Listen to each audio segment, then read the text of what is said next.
பனையூர் இல்லத்தில் கட்சி நிர்வாகிகளோடு தற்போது அன்புமணி ஆலோசனை நடத்தி வருகிறார். அண்மை செய்தியாக பார்க்கிறோம்.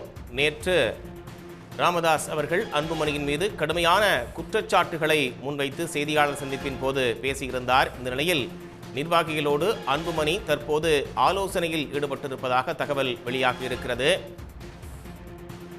தொடர்ந்து அதிகார மோதல் என்பது பாமகவில் முற்றி வரக்கூடிய நிலையில் அன்புமணி தற்போது நிர்வாகிகளோடு தீவிர ஆலோசனையில் ஈடுபட்டிருக்கிறார். ராமதாஸின் கடுமையான விமர்சனத்தை அடுத்து பாமக நிர்வாகிகளோடு அன்புமணி தற்போது தீவிர ஆலோசனையில் ஈடுபட்டிருக்கிறார். பனையூர் இல்லத்தில் அவருடைய இந்த ஆலோசனை என்பது கட்சி நிர்வாகிகளோடு நடத்தப்பட்டு வருகிறது. வழக்கறிஞர் பாலு உள்ளிட்ட கட்சி நிர்வாகிகளோடு அன்புமணி தற்போது ஆலோசனை நடத்தி வருகிறார்.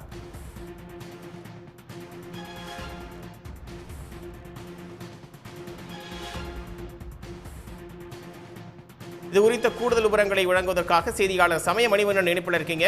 விரிவான தகவல். வணக்கம்.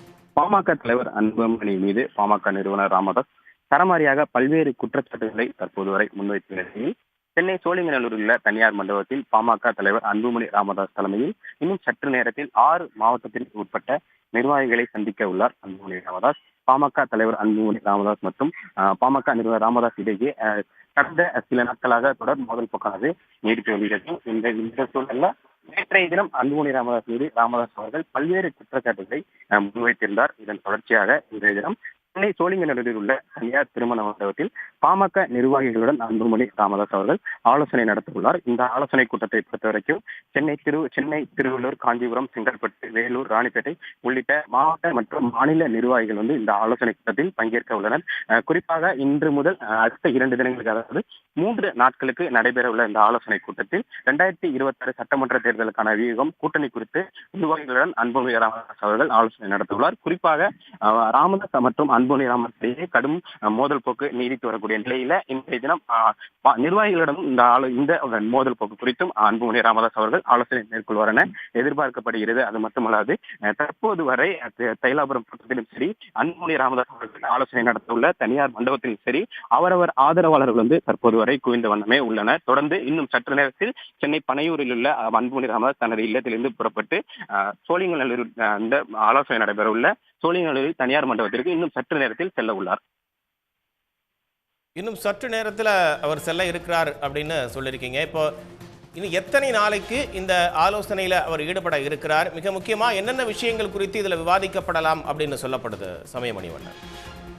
நிச்சயமாக அடுத்த 3 தினங்களுக்கு, அதாவது இன்று, நாளை மற்றும் நாளை மறுநாள் என மாவட்ட வாரியாக காலை மாலை என 2 வேளைகள் 3 நாட்களும் அன்புமணி ராமதாஸ் அவர்கள் மாவட்ட நிர்வாகிகள் மற்றும் மாநில நிர்வாகிகளுடன் ஆலோசனை மேற்கொள்ள உள்ளார். இந்த ஆலோசனை பொறுத்தவரைக்கும் தற்போது பாமகவில் விஸ்வரூபம் எடுத்துள்ள மருத்துவர் ராமதாஸ் மற்றும் அன்புமணி ராமதாஸ் ஆகியோர் இடையிலான மோதல் மற்றும் 2026 சட்டமன்ற தேர்தலுக்கான அடுத்த கட்ட நடவடிக்கை குறித்தும் பாமகவின் அடுத்த கட்ட நகர்வுகள் குறித்தும் இந்த ஆலோசனை கூட்டத்தில் முக்கிய விவகாரங்கள் பேசப்படலாம் என எதிர்பார்க்கப்படுகிறது. குறிப்பாக 3 நாள் நடைபெறும் இந்த ஆலோசனை கூட்டத்தில் மாநில மற்றும் மாவட்ட நிர்வாகிகளுக்கான புதிய உறுப்பினர் அடையாளத்தையும் அன்புமணி ராமதாஸ் அவர்கள் வழங்க உள்ளார். தொடர்ந்து இந்த ஆலோசனை கூட்டத்தை பொறுத்த வரைக்கும் அடுத்த 3 நாட்கள் நடைபெறும் நிலையில ஏராளமான கருத்து பரிமாற்றங்களும் இந்த ஆலோசனை கூட்டத்தில் இருக்கும் என எதிர்பார்க்கப்படுகிறது.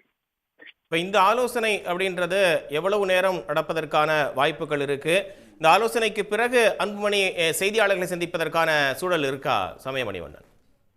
நிச்சயமாக இந்த ஆலோசனை பொறுத்த வரைக்கும் காலை மாலை என 2 வேளைகள் இந்த ஆலோசனை கூட்டமானது நடைபெற உள்ளது. காலையை பொறுத்த வரைக்கும் சென்னை, திருவள்ளூர், காஞ்சிபுரம், செங்கல்பட்டு உள்ளிட்ட 6 மாவட்டங்களைச் சேர்ந்த நிர்வாகிகள் சுமார் 2 மணி நேரம் அளவிலாவது இந்த ஆலோசனை கூட்டம் நடைபெற உள்ளது. பிற்பகலுக்கு மேலும் 6 மாவட்டங்களைச் சேர்ந்த நிர்வாகிகளுடன் அன்புமணி ராமதாஸ் அவர்கள் ஆலோசனை நடத்த உள்ளார். இந்த ஆலோசனை கூட்டத்தின் இறுதியாக செய்தியாளர் சந்திப்பு இருக்கும் எனவும் எதிர்பார்க்கப்படுகிறது.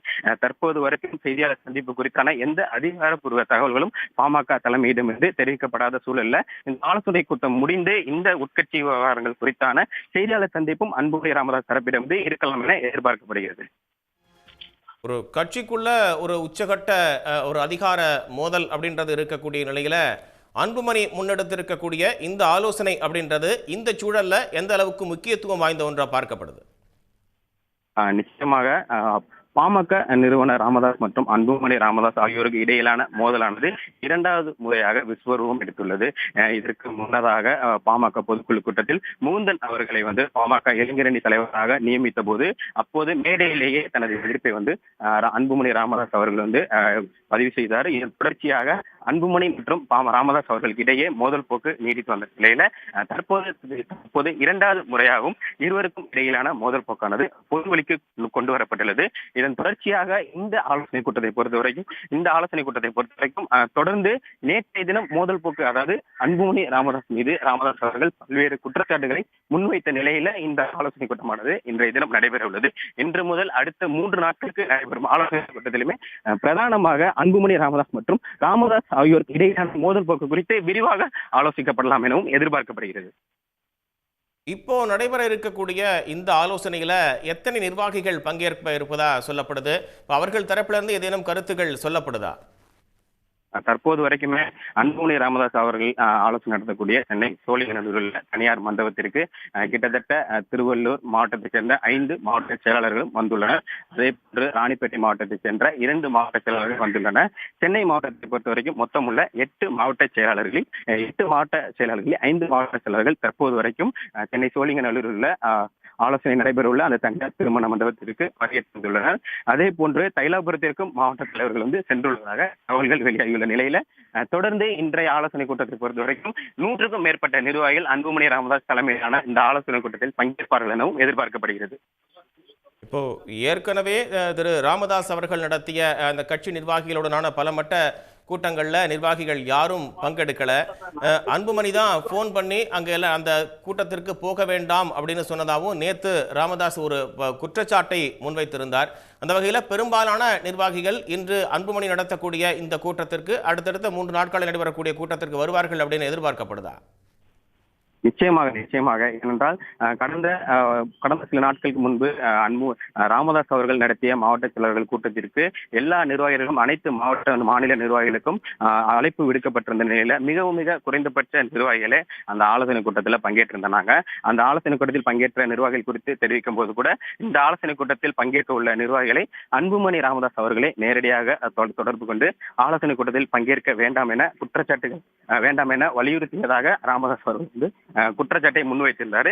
இந்த நிலையில இன்று அன்புமணி ராமதாஸ் தலைமையில நடைபெறக்கூடிய இந்த ஆலோசனை கூட்டத்தில் 100க்கும் மேற்பட்ட 6 மாவட்டங்களைச் சேர்ந்த நிர்வாகிகள் பங்கேற்க உள்ளனர். கிட்டத்தட்ட 100க்கும் மேற்பட்ட நிர்வாகிகள் பங்கேற்பதை பார்க்கும்போது ஏராளமான நிர்வாகிகள் அன்புமணி ராமதாஸ் தரப்பு பக்கமே உள்ளதாகவே தெரிய வருகிறது. உடனுக்குடன் செய்திகளை தெரிந்து கொள்ள சன் நியூஸ் பெல் ஐகானை கிளிக் பண்ணுங்க.